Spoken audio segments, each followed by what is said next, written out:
Bom, pessoal da turma de administração, na disciplina de estatística aplicada à administração, essa é basicamente a nossa primeira aula após a avaliação. E continuando com um assunto que ele se encerrou em amostragens. Nós vimos o que era amostragem e estudamos a amostragem não probabilística. Então hoje nos deparamos com a amostragem probabilística e trazendo de uma forma simples, a amostragem probabilística é aquela onde a escolha ela independe do pesquisador, né? A gente viu como funcionava na amostragem não probabilística, onde o pesquisador, por exemplo, ele tem a opção de escolher o entrevistado. Não que uma amostragem fosse melhor do que a outra, mas na amostragem probabilística é um modelo diferente que envolve o sorteio, envolve a probabilidade.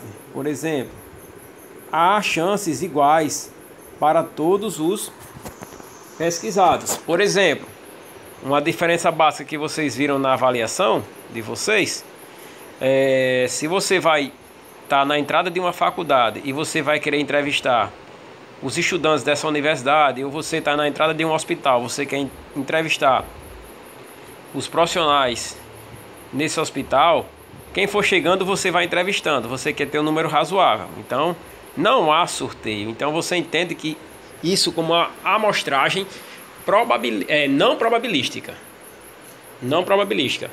Ao passo de que você, tendo que realizar um sorteio que possibilite condições iguais para todos, você vai ter nesse momento o que? Uma atividade, uma amostragem probabilística.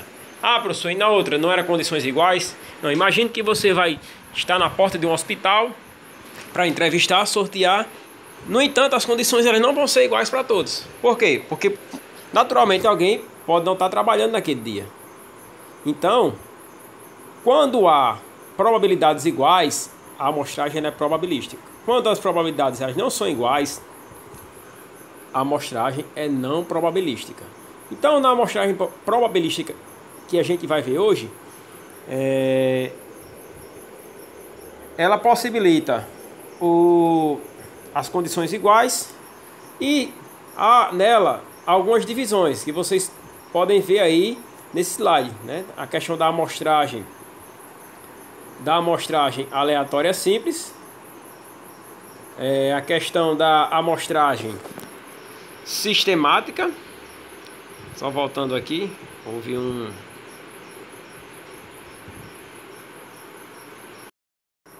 a amostragem aleatória simples, recapitulando o vídeo.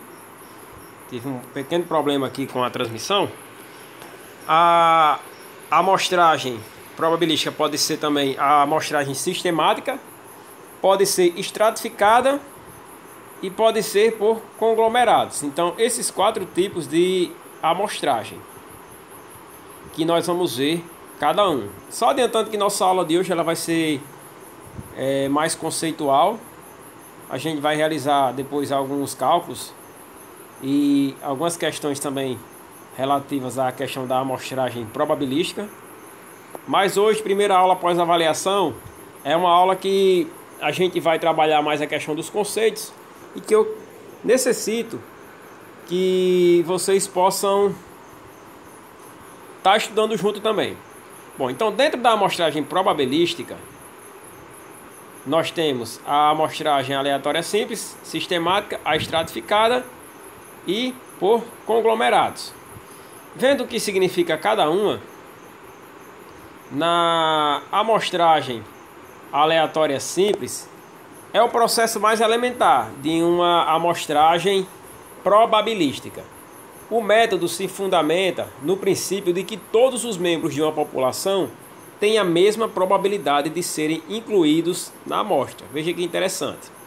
É indicada para populações homogêneas. Mais à frente vocês vão entender o porquê isso. Ah, professor, populações homogêneas, como assim? Populações que têm o mesmo padrão, certo? O mesmo padrão vamos pegar aí uma variável qualquer, é como se tivesse o mesmo padrão de altura, tivesse a mesma faixa de renda. Outra característica dessa amostragem aleatória simples é que ela rotula elementos da população e sorteia os indivíduos que farão parte da amostra. Então aqui nós temos um exemplo, que esse exemplo vai ser aplicado também para outro tipo de amostra, para que vocês possam ver a diferença. Então vocês têm aqui um exemplo. Observando aqui esse exemplo aqui, o que é que consiste ele?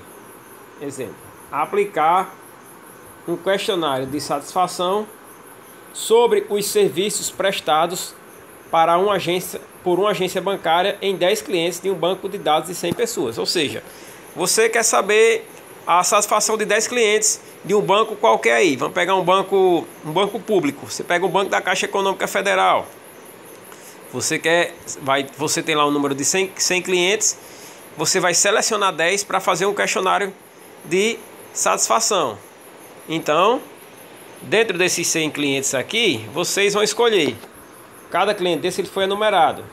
E aí você vai escolher o quê?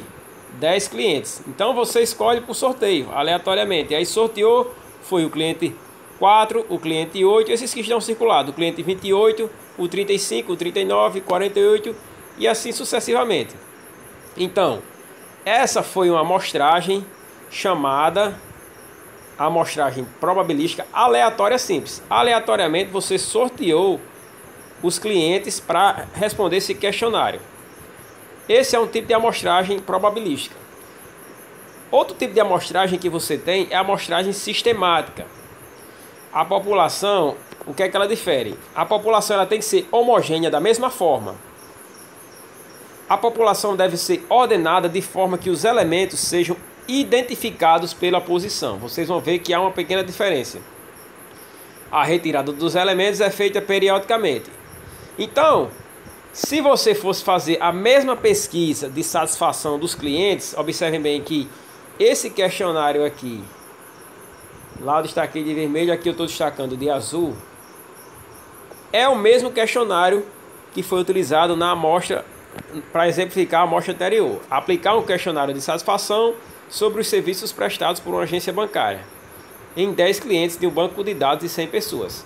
No entanto, quando você foi aplicar esse questionário, vocês resolveram fazer por outro tipo de amostragem, não mais aquela amostragem simples que vocês estão vendo aqui, aleatória simples, mas agora vocês vão fazer por amostragem sistemática. Qual a diferença? Lá vocês escolheram aleatoriamente. Aqui vocês vão, através de um simples cálculo, vão conseguir encontrar suas amostras. Um exemplo aqui. Observem bem. Na primeira linha, para encontrarmos os pontos onde faremos as coletas sistemáticas das amostras, podemos seguir os seguintes passos. Para encontrarmos os pontos onde faremos as coletas sistemáticas das amostras, podemos seguir os seguintes passos, ou seja, as instruções para que vocês possam escolher as amostras. Primeiro, vocês vão calcular a razão N maiúsculo dividido por N minúsculo, onde N é o tamanho da população. E N minúsculo, o N maiúsculo é o tamanho da população e N minúsculo é o tamanho da amostra. R sempre será a parte inteira. Sortear o número de 1 a R, essa é a segunda parte, e a terceira parte é obter a amostra através do que? Número sorteado, sendo o número sorteado mais R, número sorteado mais 2R, número sorteado mais 3R. Ah, professor, está muito complicado. Então, vamos pegar aqui no exemplo anterior, exatamente aqui, vou destacar aqui de preto. Observem bem isso aqui. Exemplo, N igual a 100. N é o número da população. Lembrem lá da pesquisa de satisfação no Banco da Caixa Econômica Federal. Vocês vão escolher 100, vocês vão ter um catálogo disponível com 100 pessoas lá. Então é o número, tamanho da população. N minúsculo igual a 10 é o tamanho da amostra. Ou seja, vocês vão necessitar de 10 pessoas para realizar essa entrevista. Então, através do cálculo, R dividindo 100 por 10, você vai dar um resultado 10. Então, esse R vai ser igual a 10. De 1 a 10, vocês vão sortear um número. O número sorteado foi... O número sorteado foi quanto? Foi 8. Ou seja, sorteando esse número aqui, atendendo o item 2, você vai ter o número sorteado 8 e o valor de R vai ser 10. Então você vai pegar o primeiro número da amostra, 8. Aí depois você vai multiplicando esse número por R, depois por 2 R's, depois por 3 R's, depois por 4 R, atendendo esse critério aqui, ó. O critério de obter a amostra, número sorteado mais R, depois mais 2 R's, e assim sucessivamente, multiplicando.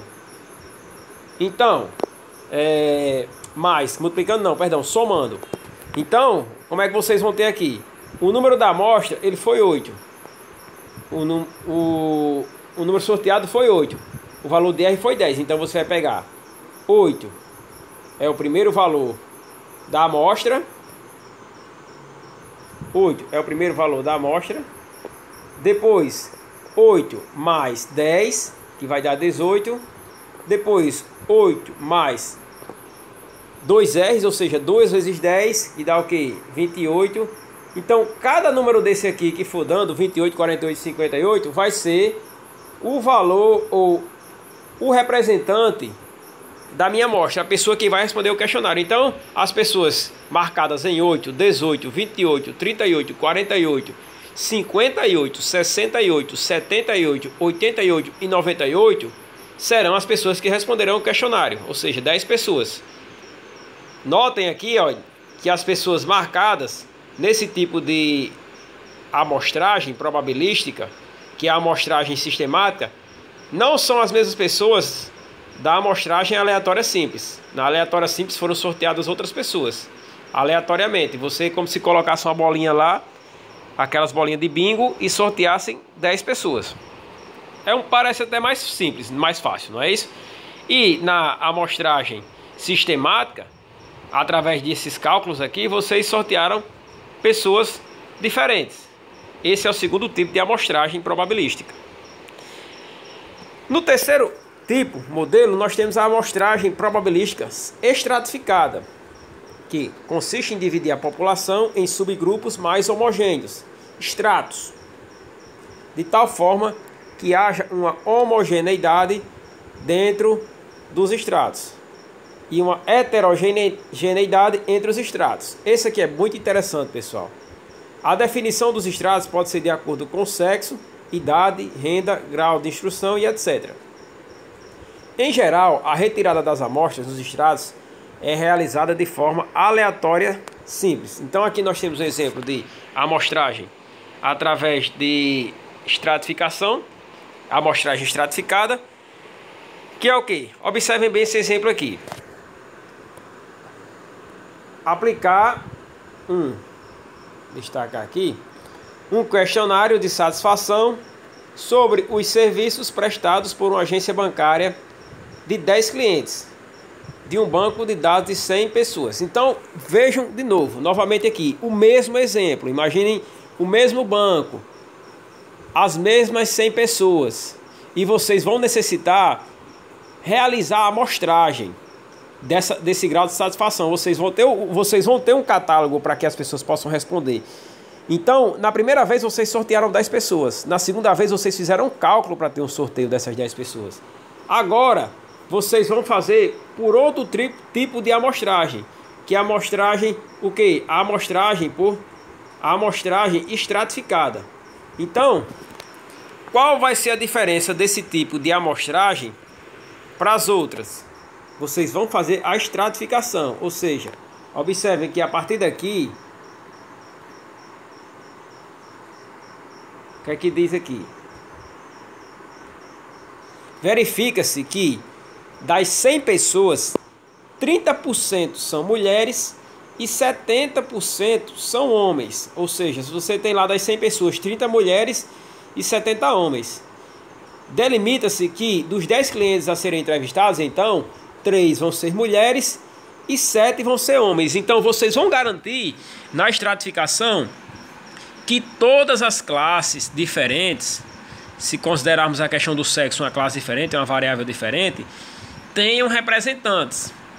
Você vai garantir que tenham representantes homens e que tenham representantes mulheres. Professor, o que difere das outras duas? Nas outras duas vocês poderiam, por exemplo, ter sorteado somente homens ou só mulheres. Aqui vai garantir que os dois gêneros eles possam responder o enunciado. Então dizemos que nesse caso o sexo é a variável de estratificação, ou que a população foi estratificada por sexo. Bem interessante também o tipo de amostragem estratificada. Temos também aqui umas características importantes nesse tipo de amostragem, que na amostragem, o primeiro ponto, uniforme. Na amostragem estratificada, uniforme, sorteia-se igual número de elementos de cada extrato. Por exemplo, se eu for sortear 3 homens de um lado, eu tenho que sortear 3 mulheres de outro. No caso, não era uniforme, mas lá era o que? Esse segundo ponto, proporcional. Na amostragem estratificada, proporcional, o número de elementos em cada extrato é proporcional ao número de elementos existentes ao extrato, que é o modelo que a gente acabou de explicar. Uma amostragem estratificada proporcional. Então aqui é para que vocês possam entender. A amostragem estratificada, elas podem ser uniforme, proporcional ou ótima. E na amostragem estratificada ótima, o que é? Na amostragem estratificada ótima, se toma em cada extrato um número de elementos proporcional ao número de elementos do extrato e também a variação da variável de interesse no extrato, medida pelo seu desvio padrão. Aquele desvio padrão que vocês já conhecem desde a disciplina de estatística, na primeira que vocês estudaram, né? Ou seja, através do desvio padrão e da proporção do número de elementos de cada extrato, vocês podem ter a classificação do tipo de amostragem estratificada ótima. Bom, aqui é mais um modelo de como se obter uma amostragem através da amostragem probabilística estratificada. O que é que essa figura representa aqui? Ela representa, se vocês observarem aqui, os níveis de um solo. Observem bem aqui que vocês têm, nessa parte aqui que eu estou destacando aqui em vermelho, vocês têm o nível A. Nessa parte mais inferior, aqui que eu estou destacando de azul, o nível B. E assim por diante, certo? A parte, cada horizonte que a gente chama aí é um nível de solo. Isso é muito comum nos estudos de solo. Então, o que é que vocês vão fazer? Ou, nesse caso, o que fariam? Você queria avaliar a fertilidade desse solo nos seus diferentes horizontes. Então, se vocês observarem aí, cada horizonte de solo é diferente um pouco do outro. Esse horizonte no nível A é um horizonte mais escuro, ou seja, já possui uns minerais que no horizonte B não possuem.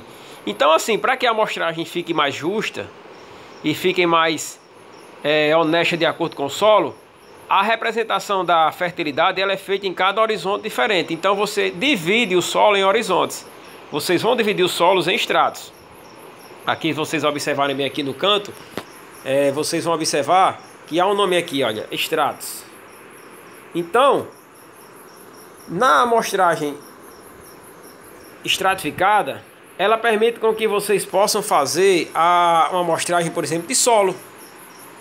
E aí, ao analisar a fertilidade do solo, vocês vão retirar o solo através de suas camadas. E aí vai ser mais justo, porque você vai dizer o quê? Se você fizesse uma amostragem simples, considerando todos os horizontes, o que iria acontecer? Iria acontecer de que às vezes poderia dar um solo pobre, nutricionalmente falando, ou quer dizer, na questão da fertilidade, e de fato não ser a representação do solo, porque ele poderia ser pobre apenas de um horizonte, do horizonte D para baixo, mas no horizonte A ele poderia ser um solo rico. Então vocês dividem o solo em horizontes para realizar esse tipo de amostragem. A amostragem, novamente mostrando aqui a vocês, estratificada, ou seja, a amostragem probabilística que possibilitasse você dividir o solo em estratos. Aqui nós temos mais um outro exemplo da estratificação de uma determinada área de solo. Considerando aqui que isso aí é como se fosse um mapa, cada área dessa destacada, vocês vão ter como uma estratificação da sua amostra. E aí dentro, vamos pegar aqui, dentro de um mapa desse aqui, ó, qualquer, eu ia fazer a minha coleta de solo. Para quê? Para que eu pudesse fazer a população, toda essa área aqui. A população é toda a área que vocês estão vendo na imagem, independente dessa parte vermelha aqui. Vocês dividirão em estratos, considerando que a minha amostragem ela vai ser estratificada. E dentro dos estratos, vocês, em tese, fariam a coleta do solo. Aí como é que vocês fariam essa coleta do solo? Através da amostragem aleatória simples. Vocês iriam fazer em cada ponto uma coleta de solo, sendo que quanto mais pontos vocês tivessem, vocês tenham, mais representativa será a minha amostra, mais representativo será o meu resultado, ou seja, mais próximo daquilo que realmente apresenta a população, com menos erros. Então esse é mais um exemplo da amostragem através da estratificação. Vocês observam aqui que o solo está todo dividido. Podemos chamar isso de quê? De estratos do solo, para retirar a amostragem. Então por fim, voltando aqui, nós temos a amostragem estratificada, que pode se dividir em uniforme, estratificada proporcional e estratificada ótima. Também temos a amostragem probabilística por conglomerados. É um método muito utilizado por motivos de ordem prática e econômica, onde divide-se uma população em pequenos grupos e sorteia-se um número suficiente desses pequenos grupos, conglomerados, cujos elementos constituirão a amostra. Esse esquema amostral é muito utilizado quando há uma subdivisão da população em grupos que sejam bastante semelhantes entre si, com fortes discrepâncias dentro dos grupos. É um pouco parecido com a amostra anterior, diferindo em alguns pontos, de modo que cada um possa ser uma pequena representação da população de interesse específico. A amostragem é realizada em cima dos conglomerados e não mais sobre o indivíduo da população. Por exemplo, aqui nós temos aqui os bairros o mapa dos bairros de João Pessoa.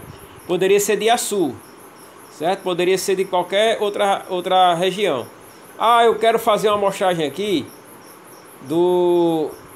uma amostragem qualquer dos índices de uma doença determinada nos municípios de Açu ou nos bairros de Açu ou de qualquer cidade. Então, vocês vão fazer uma amostragem por conglomerados. Eu quero saber aqui as intenções de votos nessa determinada área.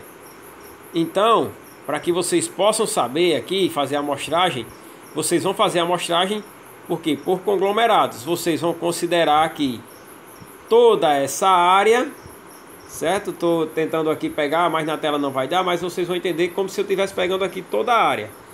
E cada setor dentro dessa área do mapa aqui seria um conglomerado. E dentro de cada conglomerado desse aqui, vocês retirariam a amostragem. Eu quero tirar 2 amostras de cada conglomerado desse aqui. Então vocês vão tirar 2 amostras de cada conglomerado. Então, com isso vocês terão a amostragem por Só retirar aqui as figuras. Então, depois de fazer isso aqui, vocês vão estar realizando a amostragem por conglomerados. A amostragem realizada em cima dos conglomerados e não mais sobre os indivíduos da população. É como se vocês dividissem a população em outras populações para realizar. Então, aqui vocês têm os estágios do conglomerados em 2 estágios. O conglomerado em 2 estágios. Vocês imaginem aquele mapa e aí vocês têm vários bairros. E aí dentro desse mapa vocês selecionaram aqui bairro 1, bairro 2, bairro 3, bairro 4, bairro 5 e assim em diante. E aí dentro de cada bairro vocês estão selecionando aqui, ó, 4 casas que representam 4 famílias. Então cada separação dessa é como se fosse uma subpopulação, ou na verdade não é como se fosse, é uma subpopulação. É uma nova população em tamanhos, em dimensões menores. Então, no primeiro estágio, vocês fazem a subdivisão e depois vocês fazem a retirada das amostras, considerando cada família. Após a definição do tipo de amostragem, ou seja, vocês, diante daqueles 4 tipos de amostragens que a gente viu até agora, após a definição da amostragem mais apropriada para a pesquisa, quantos elementos serão necessários para compor a amostra? E aí é um ponto importante, um ponto X, necessário. Após vocês decidirem qual vai ser o tipo de amostragem, aí vem outra questão. Quantos elementos a gente vai ser necessário para compor a amostra? Porque a gente não pode escolher, ou talvez até pode. Quanto maior a amostra, já falei isso para vocês, mais representativa vai ser a população. Mas existe uma forma que vocês podem calcular. Para quê? Para que quando vocês tiverem a população e escolherem o tipo de amostragem melhor para que vocês possam realizar o trabalho da pesquisa de vocês, quantos elementos vão ser necessários para compor a amostra. Então, para isso, vocês vão considerar alguns fatores que determinam o tamanho da amostra. Então, a gente, diante dos fatores, para que a gente depois possa proceder a analisar alguns cálculos, a gente vai ter o nível de confiança. Quanto maior o nível de confiança, maior o tamanho da amostra, o erro e a variabilidade. Então, o nível de confiança, como eu falei, quanto maior o nível de confiança, maior o tamanho da amostra. Para que fique fácil vocês entenderem isso, é que uma amostra quanto mais dados a amostra tiver, mais representativo ele vai ser para a população. Então, se eu tenho uma população aqui de 100 pessoas, se eu conseguir entrevistar 50 pessoas, é metade da população. Então, assim, é bem representativo, né? Ou seja, metade das respostas eu vou ter.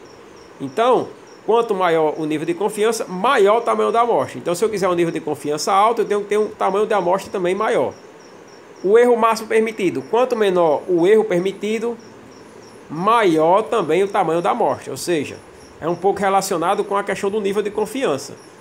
Se eu tenho uma amostra maior, então o meu erro vai ser menor daquilo que eu vou estar analisando. E a variabilidade. Também a gente já estudou isso. Mas a variabilidade do fenômeno também determina o tamanho da amostra. E a variabilidade do fenômeno que está sendo investigado significa dizer que quanto maior a variabilidade, maior o tamanho da amostra. Como assim, professor? Se eu tenho um grupo de 100 pessoas, quanto maior eu tiver a amostra, maior vai ser a minha variabilidade. Variabilidade vai ser o quê? Aquelas pessoas que são diferentes. A variável que é diferente. Se a variável for altura, alturas diferentes, tamanhos diferentes, faixa etárias diferentes. Então, quanto maior a minha amostra, eu vou ver uma variabilidade maior. Muito simples. Certo? Então, assim, nessa aula de hoje ela é mais conceitual. A gente vai realizar depois alguns cálculos. E a primeira ideia é que vocês possam ler de novo esse material, possam entender diante das explicações e que, na dúvida, vocês podem entrar em contato comigo, certo? Aqui é apenas uma charge para que vocês possam refletir sobre a questão do tamanho das amostras. Então, a gente encerra a nossa aula por aqui e damos seguimento na aula seguinte.